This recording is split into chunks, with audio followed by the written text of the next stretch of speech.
"Excuse me, young lady," the flight attendant said. Her tone was firm but meticulously controlled, polished by years of customer service training that emphasized professionalism, but not always empathy. "First class is reserved for paying passengers." Amara Collins blinked. Her deep brown eyes reflected a moment of surprise, her poised expression shifting just slightly. She glanced down at her boarding pass, the gold lettering clearly marking her first-class status, and then back at the woman standing before her. "I'm a first-class passenger," Amara replied evenly, her voice steady and respectful, yet unyielding. "Here's my ticket." She extended the pass toward the woman, whose name tag read Camilla Rhodes. Camilla barely glanced at the document, her lips thinning as she crossed her arms. "There must be a mistake," Camilla said crisply, her tone turning colder. "You don't belong here. If you refuse to comply, I'll have to involve security." What Camilla didn't realize, in that moment of unthinking judgment, was that the young woman she had just publicly belittled wasn't just another traveler. Amara Collins was the daughter of Desmond Collins, the owner and CEO of the airline.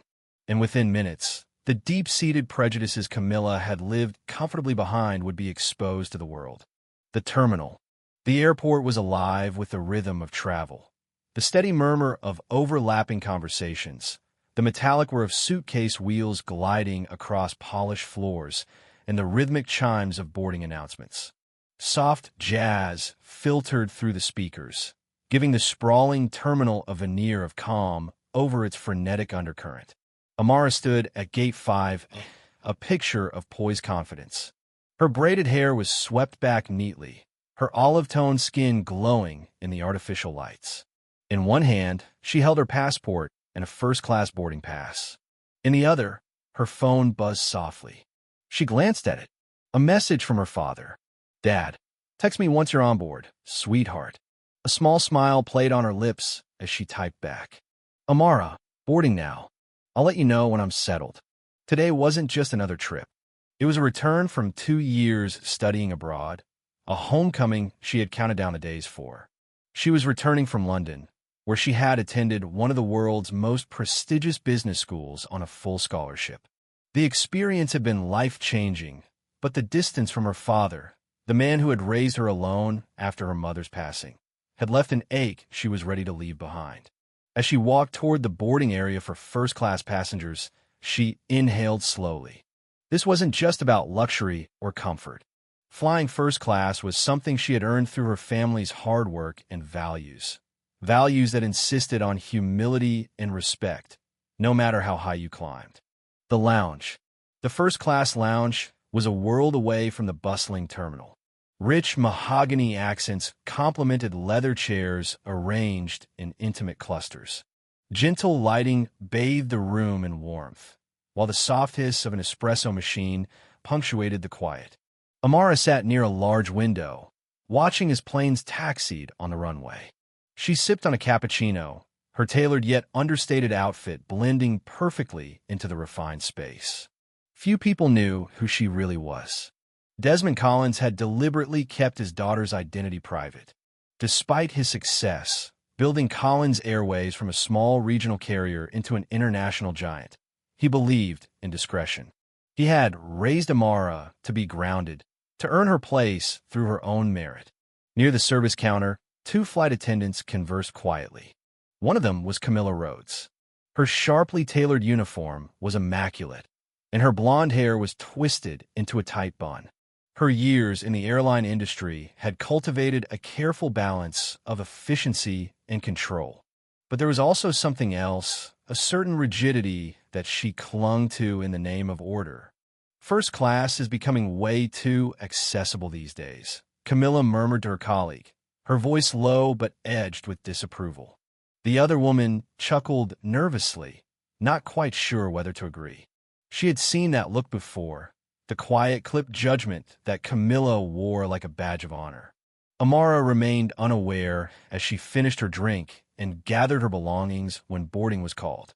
She moved with the quiet grace of someone who belonged, joining the line of first-class passengers. Executives, well-heeled couples, and seasoned travelers with designer luggage. At the gate, Camilla was scanning tickets. The confrontation. Camilla's rehearsed smile greeted a silver-haired businessman with an expensive watch. She barely glanced at his pass before wishing him a pleasant flight. Then came Amara. The moment their eyes met, something shifted. Camilla's smile froze, then reformed, tighter this time. Her gaze flicked from Amara's face to the boarding pass she offered. "Oh," Camilla said, voice thinly veiled with politeness. "Economy is down the aisle, miss." Amara blinked, momentarily stunned. She held up her pass slightly. "This is for first class," she replied calmly. Camilla's body language stiffened.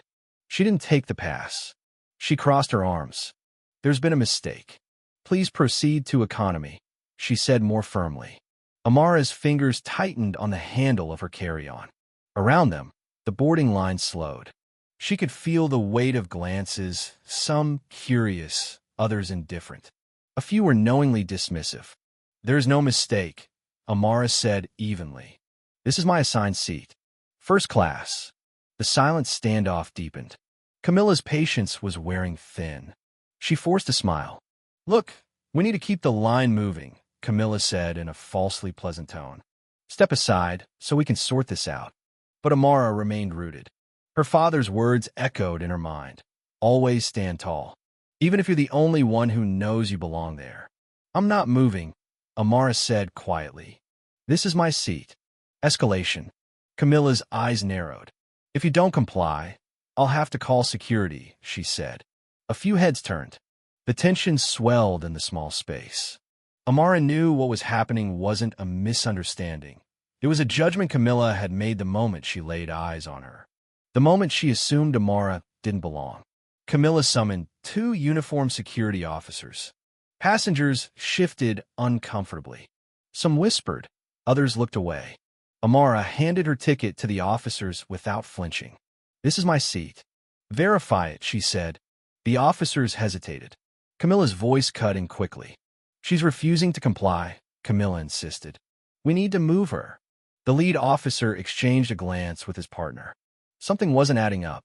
Still, Amara felt the weight of expectation bearing down. They were still asking her to leave. She pulled out her phone. "Amara, Dad, they're trying to move me. I showed them my ticket. They won't listen." Seconds later, her phone buzzed. "Dad, stay seated. I'm handling it." The cockpit call. At the front of the plane, the cockpit phone rang. Captain Richard Lowe, a seasoned pilot, answered. The voice on the other end was calm, but unmistakably authoritative. "This is Desmond Collins," it said. "My daughter, Amara Collins, is being harassed by your crew. I expect this to be corrected immediately." The captain's jaw tightened. "Yes, sir," he replied without hesitation. He summoned Camilla to the cockpit. The reckoning. Camilla entered the cockpit stiffly. The captain's expression was unreadable. "Camilla, I just spoke to Desmond Collins," he said evenly. "Would you care to explain why his daughter was removed from her seat?" Camilla's stomach flipped. She opened her mouth, but the captain cut her off. "You didn't know who she was. That's clear. But you thought you had the right to decide who belonged in first class. That's the problem." Camilla's composure crumbled. She tried to argue, but the captain shook his head. "You'll be removed from duty upon landing," he said. "I suggest you prepare an explanation for Mr. Collins when we arrive. Justice at 35,000 feet. Amara remained seated in economy until another attendant approached her. "Miss Collins," she said quietly, "we'd like to invite you back to your seat in first class." Amara raised an eyebrow. "I was told I didn't belong there," she replied, her voice cool. The attendant swallowed. "There's been a correction." Amara gathered her things and walked back to her seat, head high. The passengers who had stared at her before now looked away or offered uncomfortable smiles. Camilla stood pale and silent as Amara passed her. Landing consequences. When the plane landed, Desmond Collins stood waiting at the gate, flanked by executives. Camilla's dread intensified as she saw him. He boarded the plane without ceremony, his presence commanding. "Miss Rhodes," he said softly but firmly, "you made a decision, one rooted in bias. You'll be held accountable." Camilla tried to explain, but he cut her off. You didn't see her. You saw what you expected to see. That's why you no longer work here. She was escorted from the plane, her career in ruins. The aftermath. In the days that followed, Desmond Collins ordered sweeping changes across the airline. Bias training became mandatory, policies were rewritten, and diversity initiatives expanded. Amara's story spread beyond the airline. News outlets, social media, and public conversations ignited around the incident. Some dismissed it as an isolated event, but others saw the truth. This wasn't about one flight attendant. It was about an industry needing change. A movement begins. Amara found herself speaking at conferences and panels, using her experience to advocate for fairness in customer service industries. She wasn't just Desmond Collins' daughter anymore. She was a voice for change.